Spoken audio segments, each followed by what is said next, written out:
We've just attended the 2025 AXPONA audio show in Chicago. We had a team of 5 on site doing video work: Adrian Alexander, Grover Neville, Jason Methfessel, Robert Taylor, and me. The magazine also had a group of reviewers covering the show, and their summary will be published in an upcoming issue. For this video, we want to cover some of the highlights that we found.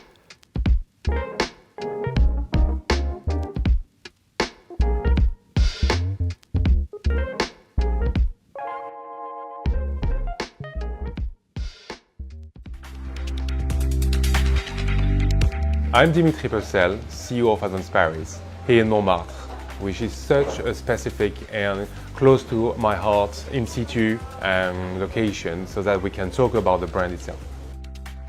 I'm really a music lover, and my job in working into the hi-fi business is the result of the quest of getting a great sound. Advanced Paris is a really human and family company, and when you are a family and you want to grow your family, and our family will be the customers, the end user, we really want to share with them our passion.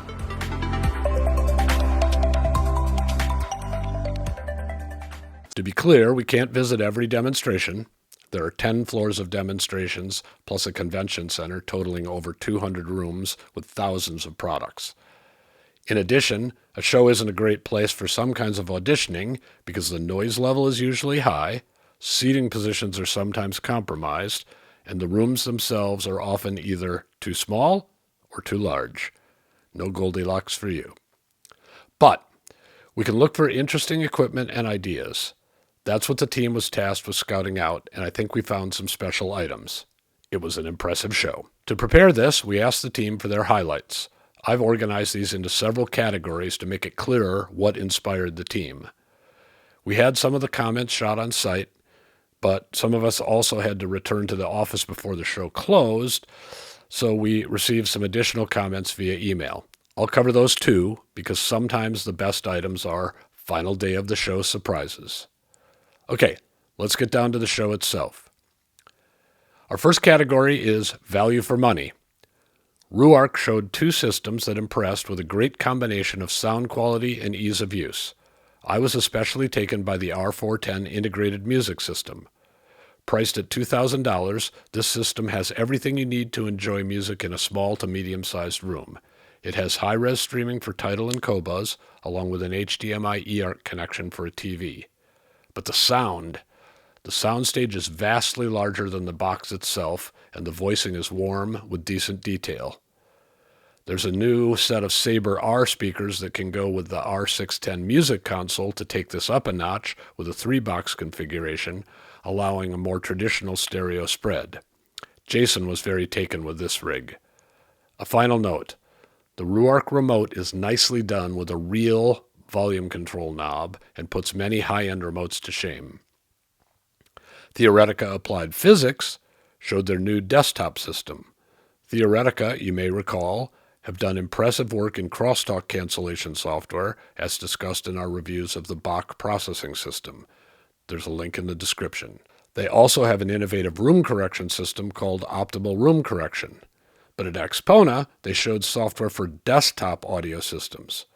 Grover heard this, and he says, Bach was demonstrated in a modest desktop setup at AXPONA. The speakers and stereo subwoofer were planar models from Dr. C of Audiophile fame, and the results in the technology were fascinating. I'll be speaking further with Dr. Edgar Schwery of Princeton further about his fascinating system, which sounded quite impressive on a short listen. Our next category is innovative woofers. Room modes and room acoustics and woofer placement are difficult and count as one of our 6 major problems of audio believability. There's more in the description. We were happy to see new work being done in this area. Borison premiered a dipole woofer called the bass module.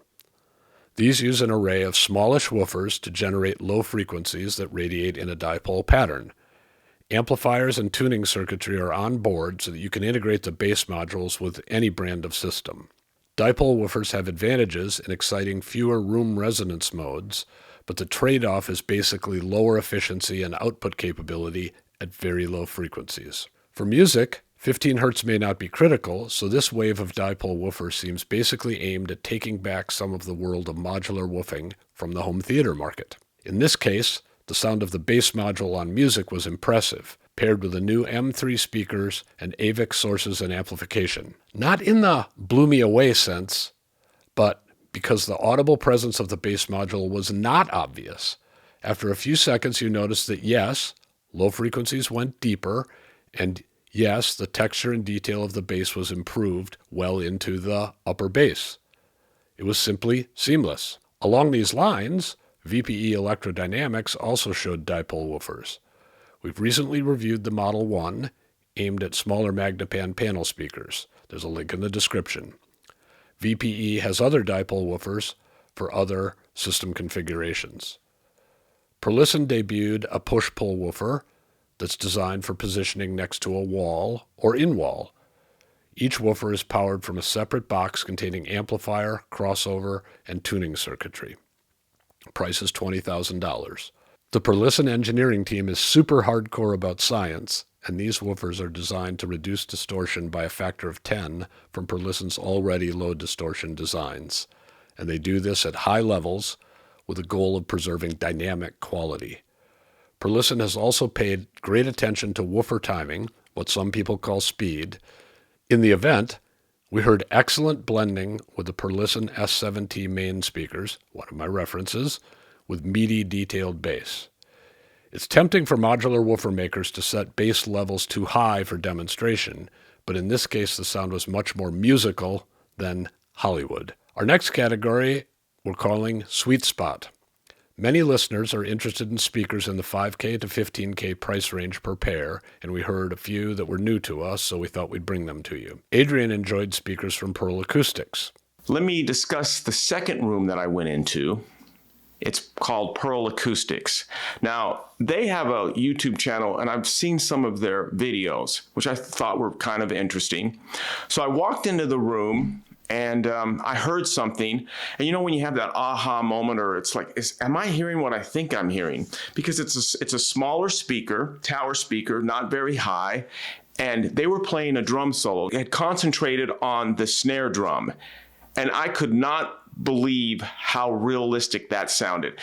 In fact, I was so immersed in the music, I didn't even look to see what components were driving it. So I tell you this story because about an hour later, I was sitting somewhere eating lunch, and a couple walked up to me, and I guess they recognized me from the YouTube channel, and they said, "Hey, what's one of the rooms that you went to?"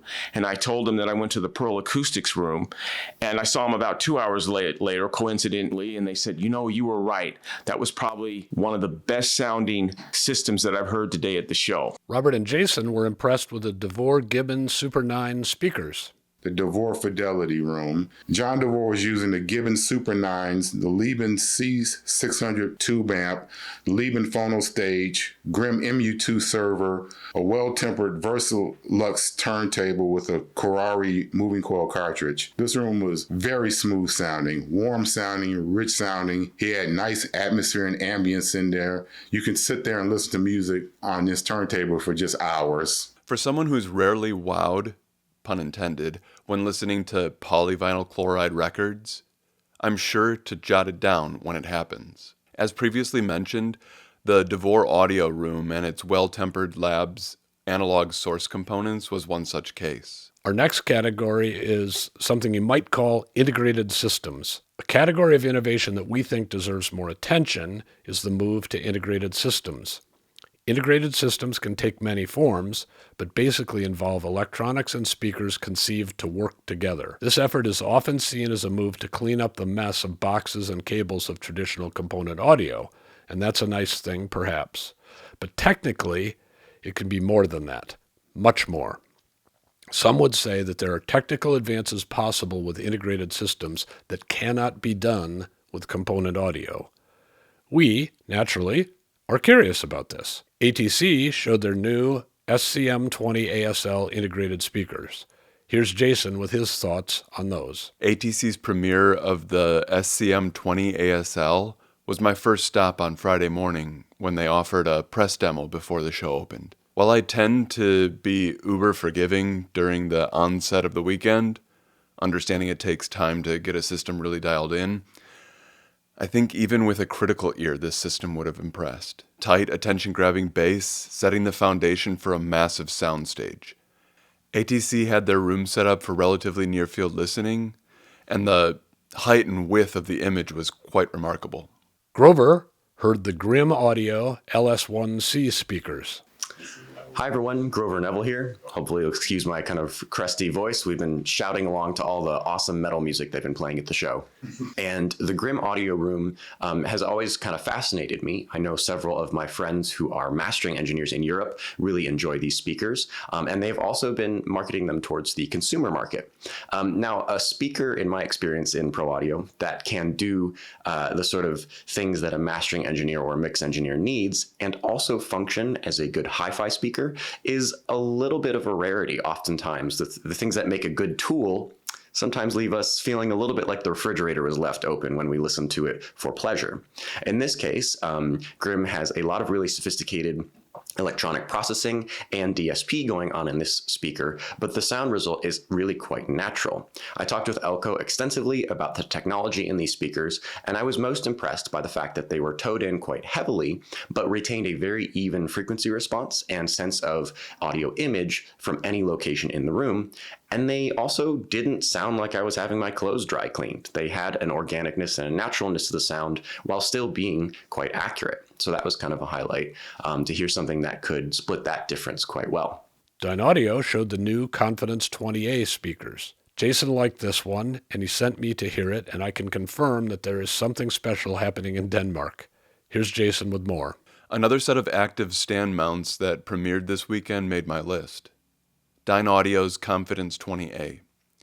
Here, the included stand houses the electronics. A stand mount speaker that rivals most in the floor standing category with a well-judged frequency response and articulate room-filling bass. The Confidence 20A effortlessly presented a beautifully resolved image with tons of energy. Danville Signal and Planar Bass teamed up to show an integrated system for specific Magnepan speakers, in this case, the 1.7i's. The system involves electronic crossovers for the Maggies and to the planar-based dipole woofers. It also involves improved correction for the Maggie drivers in-room, not easily done with passive components. The third element on display here is that this is an integrated system that has a component architecture with separate control, power amplification, woofers, and main speakers. DeVille is back with a new emphasis on audiophile quality. Jason heard the new DeVille control amplifier in a new DeVille YG acoustics system. In October 2024, DeVille premiered their all-in-one streaming integrated, the Astra in Warsaw. I had an opportunity to get my ears on it before the show opened on Saturday, and it was incredible what the engineers were able to cram into such a small case. In partnership with YG Acoustics, DeVille had the Astra lashed to a pair of Carmel 3s in a special finish to match the amp. Quite a stunning pair. In this private demo, I had an opportunity to push the amp, and it had no problem keeping up and putting out. The image emanating from the Carmels was remarkable, and with 300 watts per channel, dynamics were attention-grabbing and tight when the recording called for it. Definitely worth a closer look. Tidal Audio, founder and CEO Jorn Janzek coached us on the official pronunciation, which also may help limit confusion with the unrelated music streaming service. They had a debut of a new integrated system called the AP1. Derived from work done on the impressive Tidal for Bugatti Royale system, the AP1 attempts to lower the price point to less than half of that flagship, mainly by making the AP1 larger so that the extreme efforts are not required to compress all of the necessary gear into a small package, relatively small. The AP1 is priced at $190,000, by the way. As a result of expanding the footprint, the AP1 is quite large. On board, we found 4 10-inch woofers per cabinet with a 3-way 4-driver system above that. The onboard multi-way amplification is pure analog. Frequency shaping and level control for bass are provided for room integration. As with other Tidal products, the finish must be seen to be understood. But that for us became something of a so what as we listened. The initial impression is that the AP1 is as transparent as any speaker we've heard. Deep bass, phenomenal image depth, smooth balance, and mega dynamics. And on track after track, we simply had a hard time identifying a coloration. Sure, we heard more bass or less bass, or more treble distortion or less treble distortion, or. These colorations come and go so that you become clearer, at least that's what we thought, that they aren't part of the speaker system. They're in the recording. You may not want that, but if you do, the AP1 seems to deliver. This is not a review after all. We're working on that. In fact, it might be that the AP1 is the lowest cost way to access this very refined level of performance. We'd think of it as a $115,000 speaker. We know that's not cheap, but it's not $190K, with a $75K amplifier. Grover commented on this and said, "Just stunning. One of my favorite systems ever, either pro or consumer." The next category we have can be called Refinement. Grover listened to the AudioNet Schrödinger amplifiers with Vivid speakers. So a few things that were highlights for me. One was the Vivid rooms, GGT, and as well as I think Bliss Audio brought Vivid. And GGT always puts on fantastic rooms. They play really nice music. It's a mix of modern and classical music. They brought today AudioNet Schrödinger amplifiers, which are kind of a scaled down Heisenberg that fits somewhere in the middle of the AudioNet line, but takes the form factor of those Heisenberg amplifiers. And the same for the preamp. Again, a kind of a midline scaled down preamplifier with Gia Spirit G1s, or possibly G3s, but Vivid Gia G1s. And they're just effortless, and they have this invisible sort of quality to the mid-range and top end that's always really enjoyable. They seem to disappear into the music really well. Pass Labs introduced a new preamp called the XP22, which Adrian took a look at. The next room I visited was Pass Labs. I shot a video a couple of months ago, and they had mentioned that they were coming out with a new preamp. Well, it premiered at the show, and it's called the XP22. It uses 2 power supplies and a single preamp.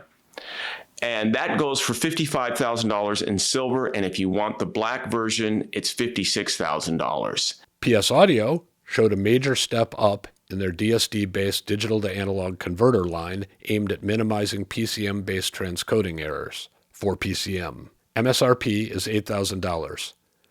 Here are some observations from Adrian. The next room that I went to is PS Audio. They are coming out with 4 new products: the DAC, CD, SACD transport, a preamp, and a new phono stage. I spoke with Paul, and they mentioned that they're going to start to stagger them. They're going to start in June and all the way to the end of August. So I know that the DAC's coming out sometime in July. The reason I bring this up, I wasn't able to hear them because they didn't have them set up, obviously, but the design, they have a new design, and they're just gorgeous. It's beautiful, beautiful piece of equipment. And I talked to the designer who designed the DAC, and he mentioned some things and why he feels like this is going to be one of their best creations that they've done regarding digital audio. I heard the Magico S3s in 2 rooms. One used Constellation Reference Series electronics with Luxman digital sources. The other used MSB DACs, driving MSB monoblock amps. Both rooms had a relaxed but detailed sound that delivered rich detail down to about the lowest levels we heard at the show. This sort of demo is kind of a high wire act that is less often attempted than might be desired because you have to have a signal chain that can deliver. Here they did. Magico themselves did show that they can do just about everything in their own room. The M9 speakers, $750,000 per pair, were driven by 4 D'Agostino Relentless amplifiers sourced from a full WADX reference server DAC stack. This is obviously in the if you have to ask category. The sound was big and bold, but we know from experience that the M9 and the related M7 can do it all, if you have the room and the budget. Let's talk about some interesting vinyl that was on display. I heard the Artisan Fidelity remanufactured update of the Garrard 401 turntable with a Schroeder CB1L arm and a MySonic Lab Eminent cartridge. The Artisan Fidelity Garrard is not rebuilt or cleaned up. It's really redesigned and remanufactured with many newly engineered parts that improve upon flaws in the original early 60s design. The sound was impressively dynamic, tonally balanced, and lack digital grunge without lacking detail. At $42,000, the Artisan Fidelity table isn't cheap, but it has that work of art look and seems to have performance to match. Jason listened to the Wilson Benesch GMT1 turntable arm cartridge system. Another was the Wilson Benesch room and their recently debuted GMT collection.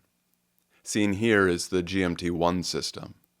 With its crystalline detail and dynamic punch, it certainly warranted space in my notepad, not to mention the expansive sound space. Our next category I'm going to call Thought Provocation. This is one of my favorites. Linkwitz held a series of what they call parlor talks in their room. Jason and I heard Barry Diamond on the challenges and benefits of minimal microphone technique, and Jamie Howarth on the challenges of translating analog or digital master tapes into the recording you ultimately have for playback. They demonstrated their work with a series of files played back on the excellent Linkwitz LX521.4 system. A few takeaways. Minimal mic technique has some clear benefits for capturing the sound space vividly, as well as for naturally positioning the performers. This isn't easy because instrumental balance requires tweaking performer positions in the studio, and it pretty much requires all of the performers to get it right on the final take. But the results have a high wow factor, assuming you like the absolute sound. Training a new generation of engineers is important was another point that these guys made. When the controls were physical or analog, engineers had to learn why techniques did or didn't work. Now, with digital audio workstation plugins, it's all too easy to know the rules of using the plugins, but to not know when or why. A few engineers are committed to making this intellectual property transfer. The Linkwitz Minimal Microphone Prize, which was awarded at AXPONA this year, is part of this process. There are many engineers who care deeply about the details of natural sound getting captured for listeners. Jamie demoed some pre- and post-tweak examples of work done by Bob Ludwig. Cable and preamp differences don't hold a candle to the tiny magnitude of what Bob cares about. Jamie's work is similar in that he's developed a system for removing the wow and flutter present in the original tape machines used for masters, deck by deck. We would like to see the engineering team get full credit in the notes that accompany every recording. Master files or tapes have a level of signal density that is to die for. We heard a master of Don Henley's The Boys of Summer, and I promise it has a lack of compression and a low noise floor that isn't on the consumer file. There is hope, but we will probably have to pay for this. When you hear it, $99 a month or $49 per month for the entire catalog of recorded music in ultra-high res doesn't seem unreasonable. But then, I used to buy a CD or an LP every week, and trust me, it costs at least that much. Our next category is one we've called fun. Last but not least, we wanted to mention a couple of systems that were really fun. First, we had the Luxury Audio Group room with Estelon Extreme Mark II speakers, a Tyco streamer, Sonorous tape decks, Vetus Audio DAC, Vetus Line Stage, and Vetus SM103 Class A amps, bi-amped. Rich and dynamic, this system was especially easy on the ears with either audiophile music or the club music they played each night after hours. Then we have two systems of new components from Errata, driven by VAC or Audio Research. Jason explains the Errata Audio Research impression. My vote for the most fun system at AXPONA 2025 was the Errata MRC2s mated to the recently launched ARC electronics set up in the lobby. These little floor standers had no problem letting anyone in the lobby know they were there. With an arrangement mimicking a living room, all weekend long, showgoers were found lounging on the sofas and chairs and enjoying the dynamic punch the system had to offer. I hope you've enjoyed this year's briefing from AXPONA. Thanks for watching, and we hope to see you again soon.